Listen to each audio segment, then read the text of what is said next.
Joki, Joki, ini Becky, Joki, Becky, Joki. Halo, halo. Ada. Becky.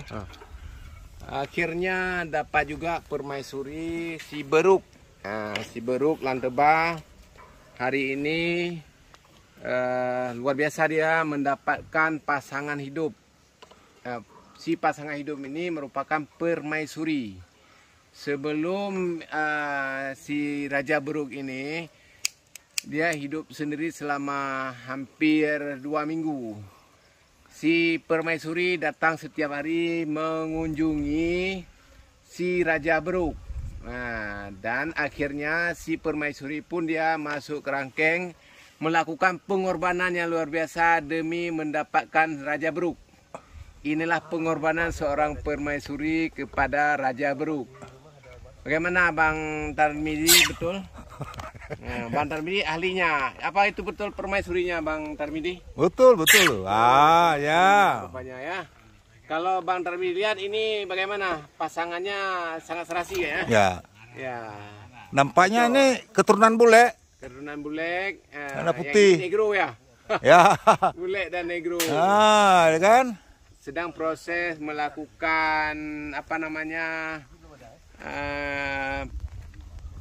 percintaan ya, percintaan yang sangat romantis.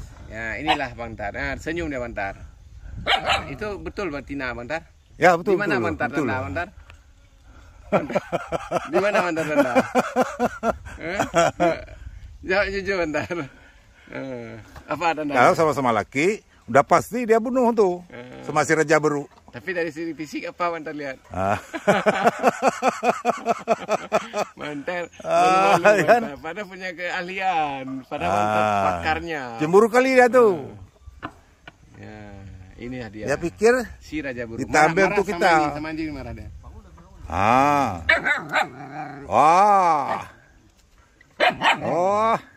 Ya. Dia betul-betul jaga permaisurinya ya. Dia jaga permaisurinya. Nah, jangan ada yang mendekat. Ya, luar biasa dia. Betul tuh, permaisuri itu. Permaisuri yang tiap hari mengunjungi di luar kerangkeng kan. Akhirnya masuk kerangkeng. Tapi ini kita bukan kita siksa hewan di sini, ingin kita tangkar, kemudian kita kembangkan, kita jinakkan ya, kemudian kita lepas ke alam kembali ya. Supaya habitatnya tetap dia bertahan di lingkungan penggunungan Lam Tebak. Dia mencium, dia cium rupanya. Nah, inilah dia Bang Tar. Gigitan kecil ya. Gigit manis. Bang Tar. Cemburu dia tuh. Oke Bang Tar, ini hari ini laporan dari Lam Tebah Hill Bang Tar. Sigedo Hill. Gimana Bang Bas? Cemburu dia tuh. Cemburu ya. Terus tuh obat. Udah pada main ya? Halo. Marah dia diganggu ya. Terus Bang.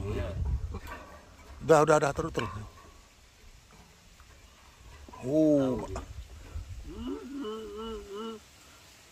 Itu bule ya? Bule? Bule ya? Permaisuri bule dia dapat. Gigi sayang. Itu gigi sayang mentah. Gigi semut. Bule ya? Bule dia tuh. Kan bule. Itu jenis nih. Bule. Bule. Kedua ini. Oh, hampir putus ekornya. Ah. Hitam gitu. Hitam.